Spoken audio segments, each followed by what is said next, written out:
Welcome back to Delivering More, folks. We appreciate consuming the content morning, afternoon, or evening. I'm your host, Ben Alkire, and as always, we appreciate if you could hit that subscribe button down below. That's going to help out more than you can ever know. I have a great tandem of guests with me again this Friday.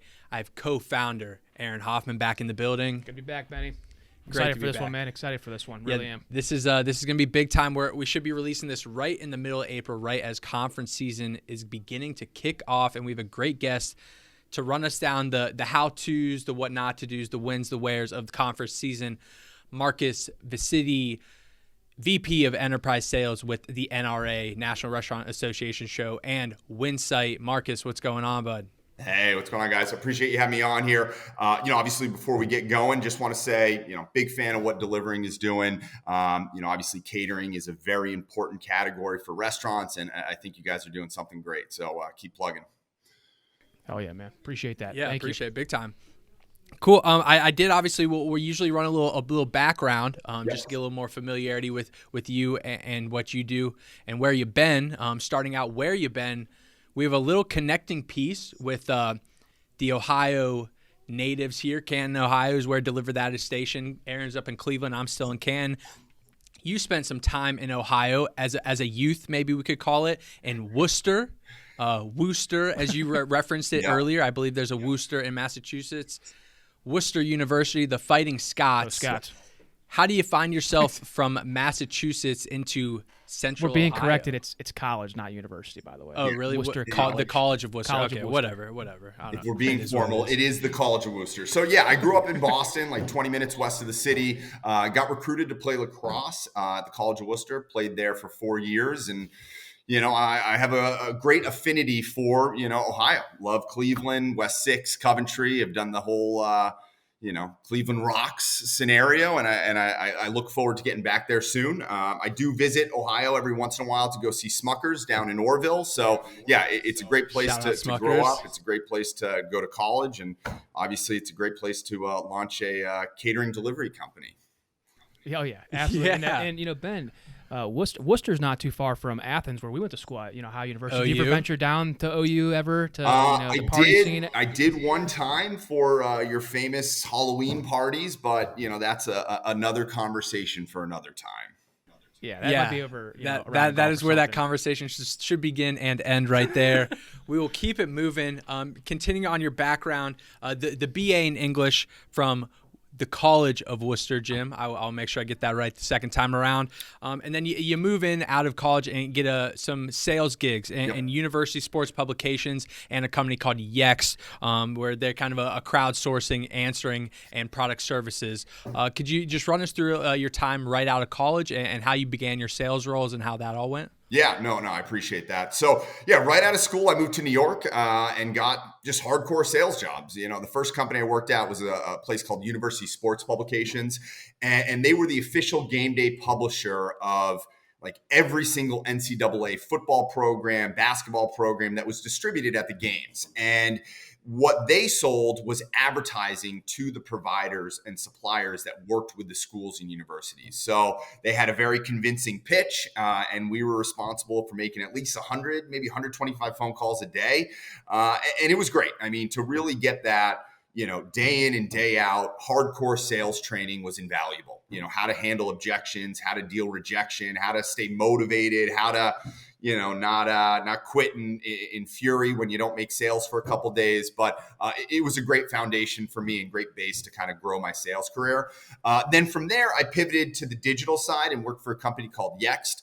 They do like location management on the websites and internet, and they work with restaurant chains and franchise brands and hotel brands. And it was interesting. I started there. They had like 50 maybe 60 employees. And now they're just like a massively publicly traded company on, multiple continents and really have a global business. So didn't see it all the way through to IPO because I obviously pivoted over to Winsight and have been here for the last 10 years, but it's been very, interesting to watch their ascension to greatness. Unbelievable backstory, especially being involved in sales. That's how I got started out of college too. And sales. you could probably attest to that. Sales is not easy. You gotta be able to handle. I'm not a you salesman. gotta hear 100 no's to get one even maybe. It's tough, man. Yeah. Yeah, no, anyone can do sales, but not everyone can do sales. It's a very difficult, profession. But I'm grateful for it. I'm grateful to be a part of it, and I really obviously am very passionate about what I sell, which is conferences and events. Perfect. And then we kind of obviously move right along to your time with Winsight, which is a huge major business and power player in the restaurant industry as a whole. Could you briefly give us an overview of the conferences Winsight is responsible for, and then obviously some of the other publications they produce as well? Yeah, no, great question. So Winsight Media is a B2B trade media company that really services 4 markets and industries. So the markets that we operate in are restaurants, and that's everything. So QSR, fast casual, fine dining, independent, domestic chains, as well as global restaurant chains. We also operate in the convenience store channel. So like 7-Elevens, the Wawas, the Sheetz. We operate in grocery. So that's Kroger, the Whole Foods, the Myers, the Publix. And then we operate in the non-commercial market. So that's like a college or a hospital or institutional feeding. And when I say that we operate in these markets, what I mean is we just connect buyers and sellers. And we really have 3 divisions that do that. So the first division is media. Think of it as like the Cheddar or the Squawk Box or the Fox Business News for all of these different markets. We have editors that are covering the news, regulatory information, best practices, exclusive content, webinars, podcasts. Every day, we're communicating to a huge ecosystem of first-party buyers in these markets. The next division that we have is Technomic. So think of them as like the McKinsey of the restaurant industry. They're a consulting firm. They do polling, surveying, syndicated and custom research. They've been around for over 50 years, and they're really a great resource for both operators and suppliers, to better understand these markets, what's happening, what's moving them, what the future looks like, and what we can kind of reasonably forecast in our futures. And then obviously the division that I'm in, and which I've been a part of for the past 10 years, is our in-person events and live events division. And Winsight as an organization, we develop about 20 in-person conferences a year that range from like 50 people to 75,000 people. And each event is different audiences, different buyers, different suppliers. But it's a great business. Obviously the last 3 years have been a bit of a roller coaster. But again, we're super excited for 2023. A lot of optimism in our business, a lot of excitement. Yeah, that's honestly a perfect answer.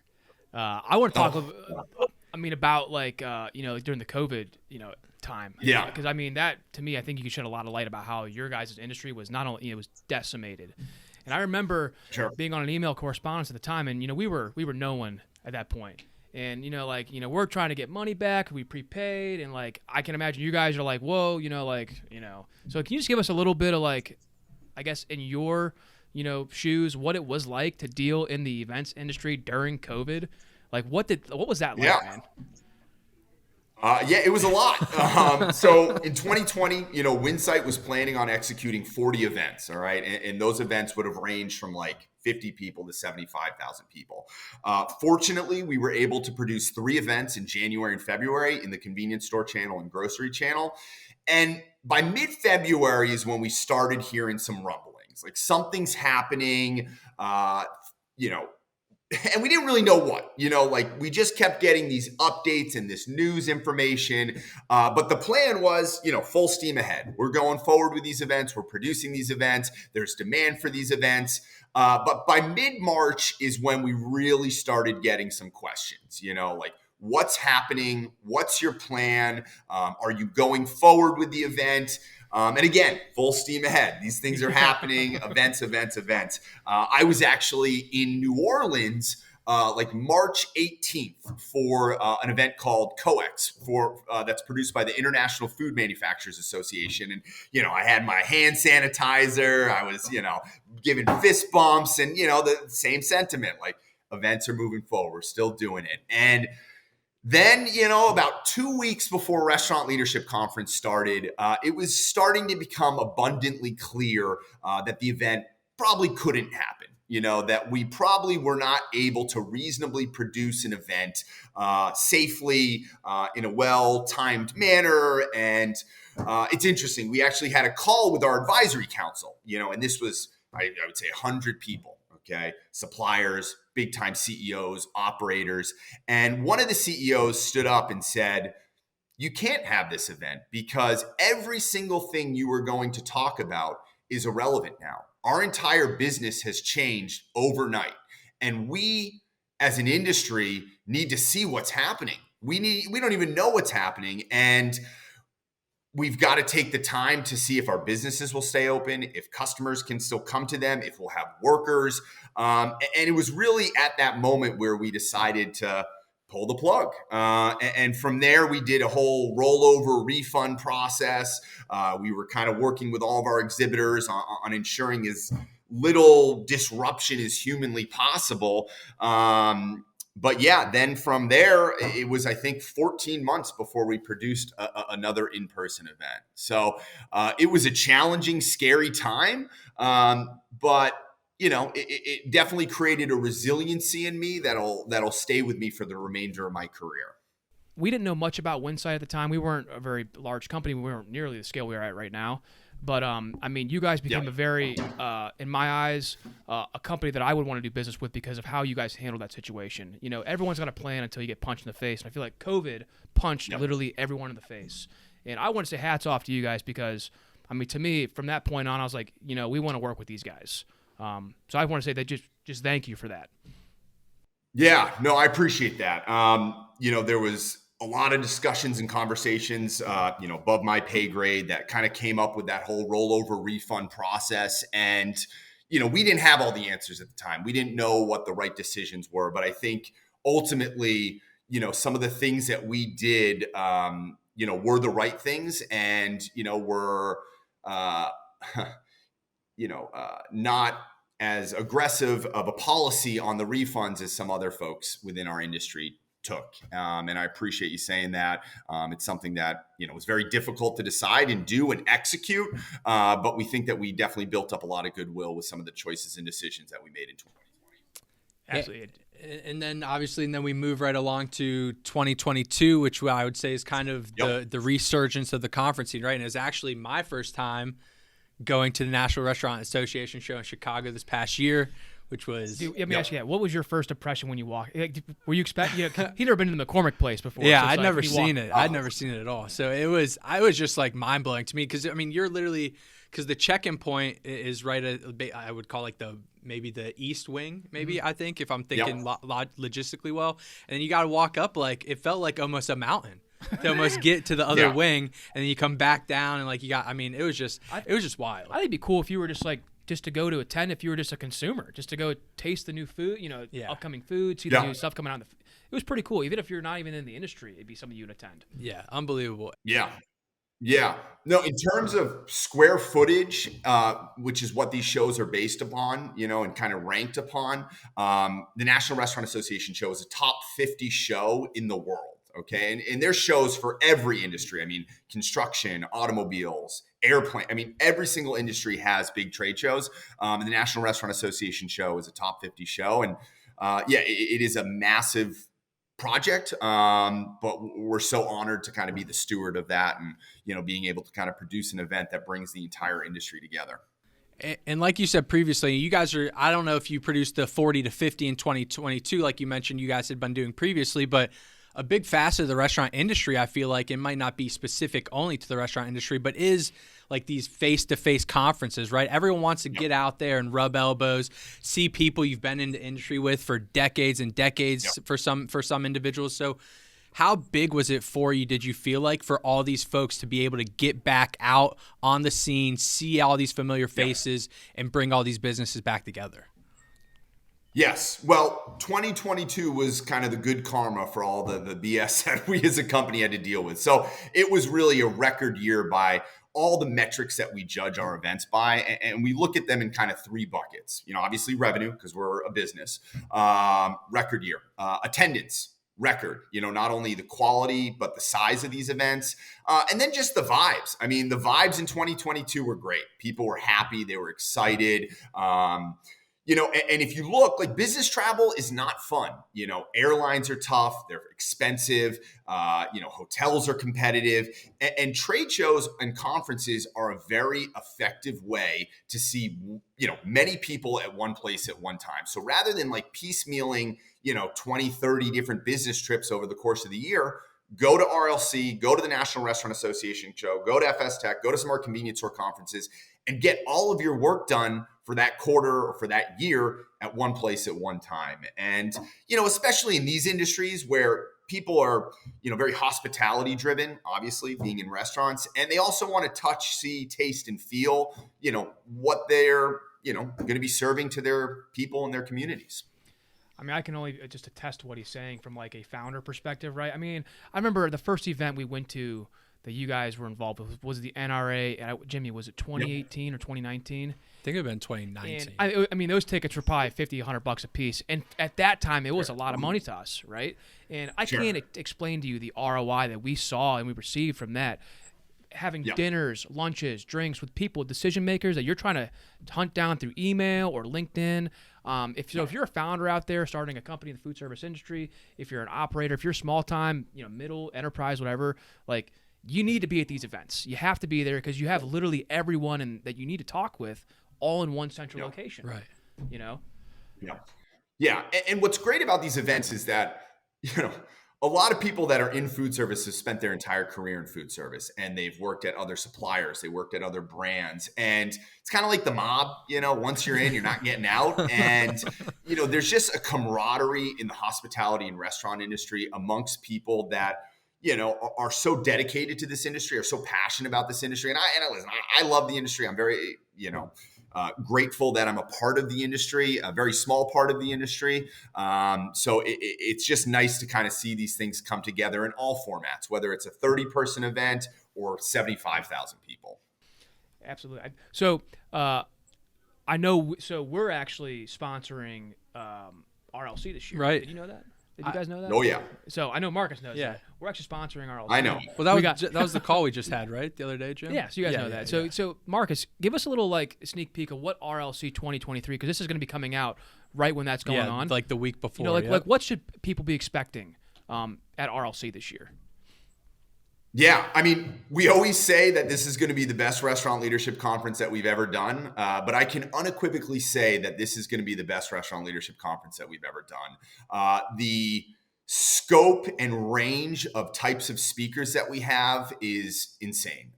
Just a lot of different voices. We're going to be elevating different types of brands, different leaders, different titles. From an attendance perspective, we're on a record pace for number of operators, but the composition has vastly improved. I mean, we're getting CMOs, we're getting COOs, we're getting, culinary titles. So the representation is just going to be off the charts. Also, we have Derek Jeter. Yes. He's going to be our kind of big keynote speaker. I was going to mention that. I'm happy you brought it up. A big baseball guy. Yeah, big baseball guy. You're a big baseball guy. He never played for the Guardians, but I will get both of you guys a photograph with Derek Jeter. That's my promise to you for involving me in the, and that'll sit on your desk for the rest of your career. So you'll always remember Restaurant Leadership Conference 2023 and your photograph with Derek Jeter. Are you a Yankees fan or a Mets guy?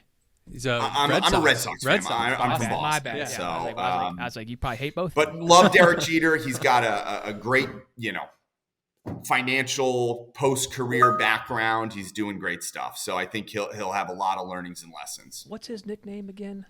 The captain or something? Mr. What's October? His, no, that's a Reggie Jackson. I was like, that's Reggie Jackson. No, he's the captain. It's the captain. Is it the captain? But we'll look that up. We'll look that up. Jimmy, I think it's the captain. I think that's what it is. Give us a quick Google search, Jim. I did he want is the captain. You have so you mentioned kind of the speakers, but you have you got Kava. I think when their CEO or president's going to be speaking, fresh off an IPO announcement.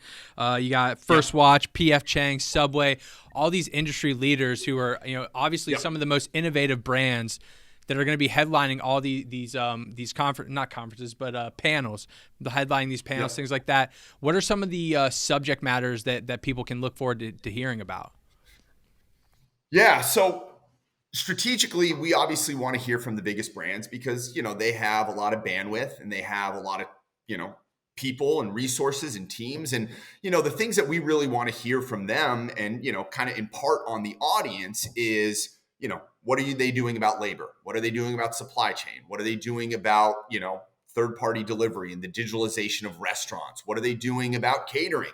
What are they doing with new culinary ideas and LTOs? And what does the future of the restaurant industry look like? So the agenda and kind of the tagline for RLC 2023 is the path forward. And the purpose of these 4 days, Arizona and April, is to determine and really chart the future of this industry with the right suppliers, the right operators in the right environment, so that everybody can go back, take actionable insights, improve their business, and obviously, continue to do great work. I love it. Well, you did mention catering. The third-party delivery. Yep. And we love our catering here. If you don't know that already, we love catering. So, are you noticing anything? Are you hearing anything in the industry about catering? Is it coming back? Is it a big opportunity for brands everywhere? I mean, like what is the sentiment right now? Yeah, I mean, my feeling is that catering is the lowest hanging fruit right now for restaurant operators. Cooking, cleaning, it's hard. I got 2 young kids. It's hard. And you want to, put together a party, or you want to do a team dinner, or you want to do a business lunch. And, the fastest, easiest, and most efficient way to do that is through a catering order. But it's got to be seamless. It's got to be, easy. It's got to be, not like laborious. And products like Easy Cater, marketplaces, just make it a little less friction for the consumer. But then on the operations side, catering is a different order than, a one-person meal, so they, on the operation side, they've got to have their systems dialed in place. So it's not just about, making a $300, $400, $500 order and just getting it to the consumer. It's really about having this ecosystem of products and solutions on the consumer side, which is the demand side, the front of house side, so that, the orders are being picked up, they're being delivered, so there's no friction on that experience. And then on the back of house side, on the operation side, so there's no, backlogs, if you will, on preparing and serving these orders. Love it. I want to jump in. I know you got something to say, but I want to jump in. We have a great venue, the Canton Civic Center.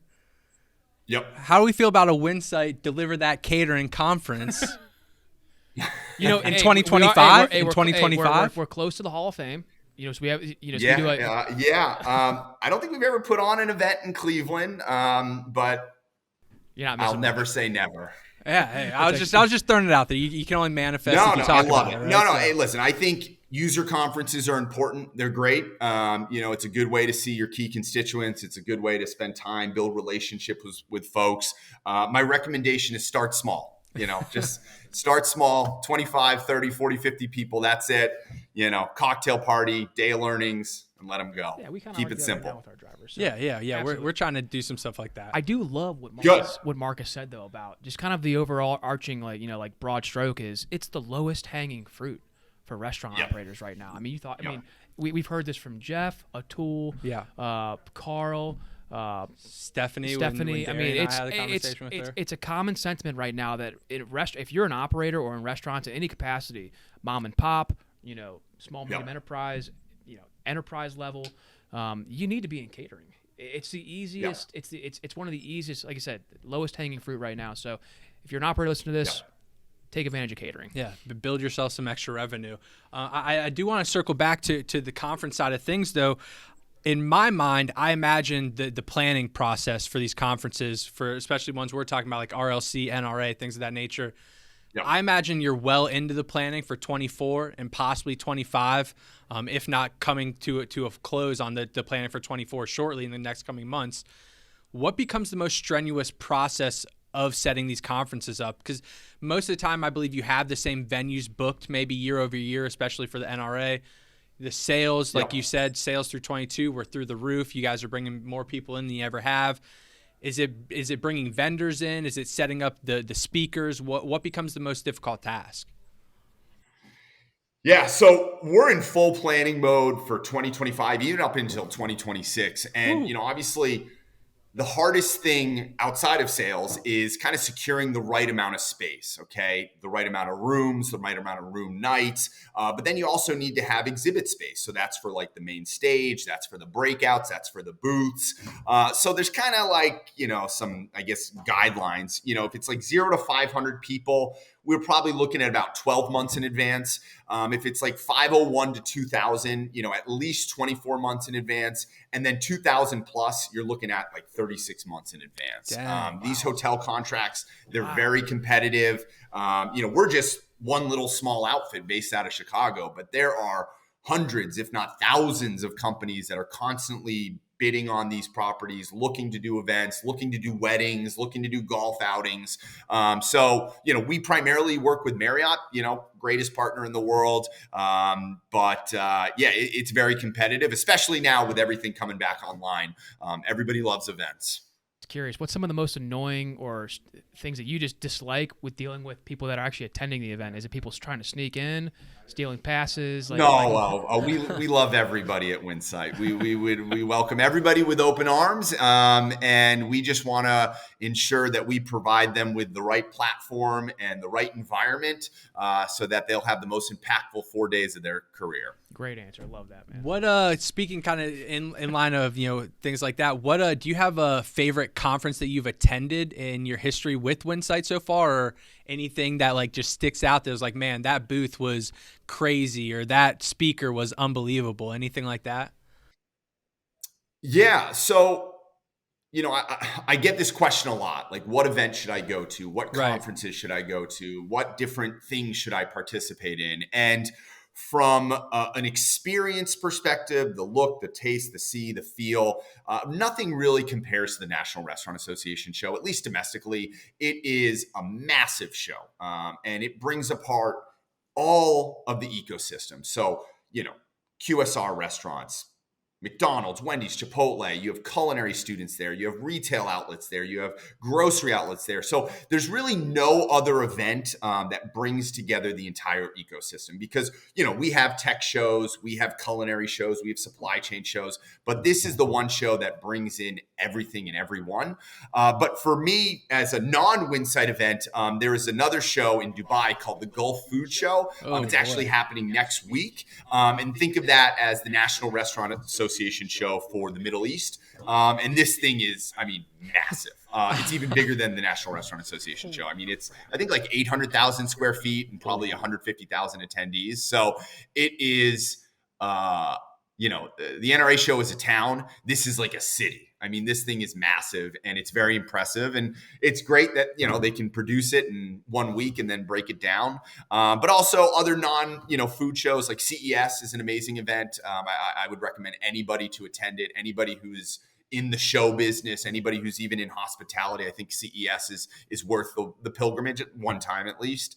But yeah, I love shows. I love the production around them. I love the effort and energy that goes into it, because it's really, like a play. You put all this energy and effort and emotion into the agenda and the speakers and the content, and then to kind of see it all kind of come together, and see everybody experience it, is really what, I'm passionate about, and what Winsight is passionate about, because we're fanatical about, every second of the day. And then when people get there, it's just kind of like a controlled release, if you will, and let them go wild. So I have a good question for you, Marcus. And this is so we always talk about here internally, like which event should we not only attend but sponsor, and like why does it make sense to sponsor something? Can you give us a little bit of like insight on, like, for people that are on the fence, how valuable in the ROI of sponsoring, an event like RLC or the NRA, even in a limited capacity, So. Yeah, no, it's a great question, and it's something that I get a lot.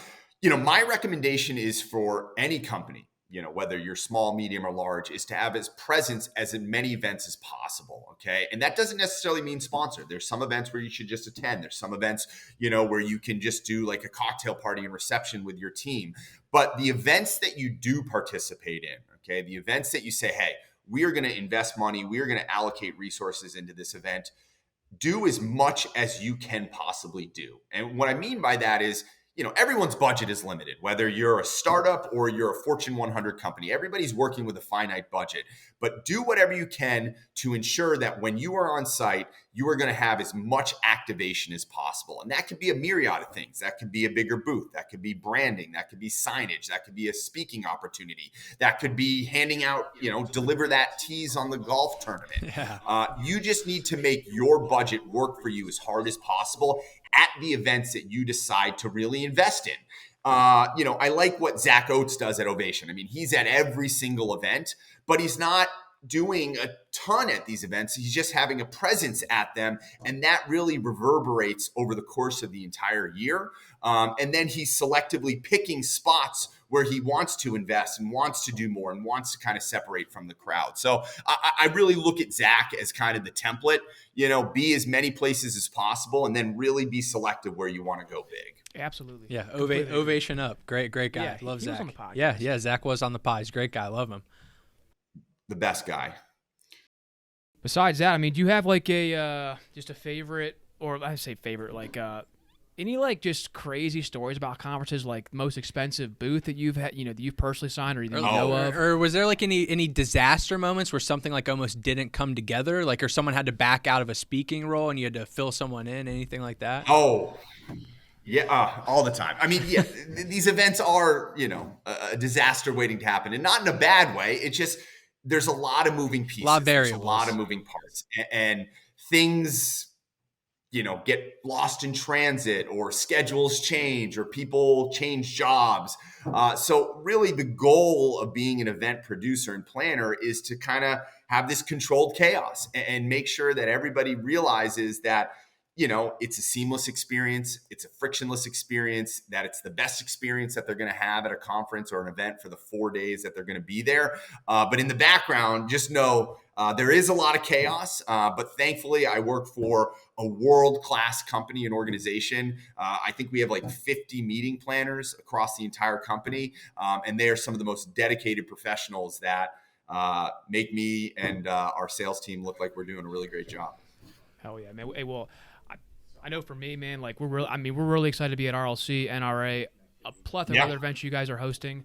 Yeah, man, I'm just excited. I'm getting fired up right now, even talking about it. Yeah, I'm pumped. I can't wait for it to kick off. I do want to maybe talk about some things to do while you're at the conferences, right? So where's RLC at? Phoenix. Okay. Oh, Phoenix. Big Phoenix guy. Love Phoenix. NRA is obviously in Chicago. Are there any downtown Chicago staples you would recommend going to while you're at the National Restaurant Association show? Anything in Phoenix, must-sees, must-watch? Any experiences that you think are just go great with being at a conference? Yeah, so my recommendation with like conference planning and what you're going to do to really maximize your time on site is to be present, okay? We've all got a lot of stuff going on, jobs, life, family scenarios, friends. But when you are at that conference for the 3 or 4 days, be present. And what that means is, put the phone down, put the email down, and go to the breakfasts, go to the networking breaks, go to the different speaking sessions, because you really have to maximize the serendipitous nature of these events. You don't know when you're going to meet someone. You don't know when you're going to run into someone.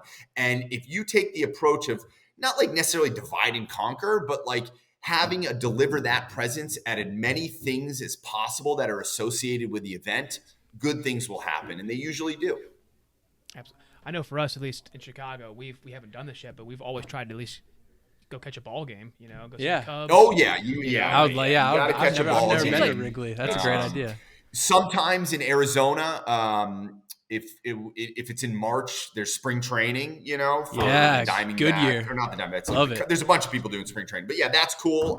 In Arizona, I'd go hiking on Camelback. That's, quintessential Arizona scenarios. That's a staple right there, man. I have a feeling, Aaron, that you're just going to play golf. So you want to see me at RLC? I'll just be on the course every day, all day. No. I'm actually really excited for the golf outing you guys are putting on too. Man, I'm yeah, really it's great. It's great. We take both courses at the JW Marriott Desert Ridge. Beautiful property. They've got a Faldo course. They got a Palmer course. I think last year there was like 252 golfers. The winning score was -19, which I think was a little fraudulent, you know. Oh, but we'll you see hate to what hear wins that. this year. You should make someone like when they post a score like that. Hey, I want to go see an automatic birdie right now. I want to see your golf swing. Yeah, I want to exactly. see your every golf swing of all 4 scramble participants to decide if they are worthy of a minus 19 score. But hey, we got to take it on face value. Cool. I mean, I don't got a whole lot left. Do you have anything else you want to bring up? Anything else we could touch on, Marcus? Anything left on the conference scene that you want to make people? Where can people sign up to these conferences if they haven't yet? Where can they find some more information about you, about Winsight, all that good stuff? Yeah. So obviously, you can go directly to the event websites, restaurantleadershipconference.com, National Restaurant Association show.com, or you can go to winsightmedia.com and kind of be able to see a complete overview of all the different events, media products, and research tools that we have. We're always open and welcome to, getting operators to come, getting more suppliers to participate, because, I'm pretty confident that, whatever it is you do with us, it's going to be the most impactful 4-day conference experience that you have in the entire year. Man, I'm getting goosebumps. Just I can't wait. I can't wait, man. It's gonna be such a good time. I can't wait to get like on-site content. See all the booths, try all the food, the samples. Well, I think I still have a bag of free samples sitting over here in the corner from last year's show. So we'll see what we come away with next year. Well, this year I should say. Cool, man. Yeah, no, guys, it's going to be great. It's going to be exciting. We've got a tremendous amount of momentum for all these different products. Winsight really does take a lot of responsibility in kind of being, the producer of these conferences and events. And, whoever it is, we'd be so honored to have you participate, attend, sponsor, and really just kind of be a part of this ecosystem because it's a great one. I mean, I love this industry. I love these markets that we serve. And I know that if you come to a Winsight event, you'll walk away smiling. Awesome. Great way to close it out. Marcus, again, man, we can't thank you enough for joining us here today. And we'll see you soon. We'll see you in Phoenix. We'll see you in Chicago. Can't wait. Can't wait, Marcus. All right, boys. We'll talk soon.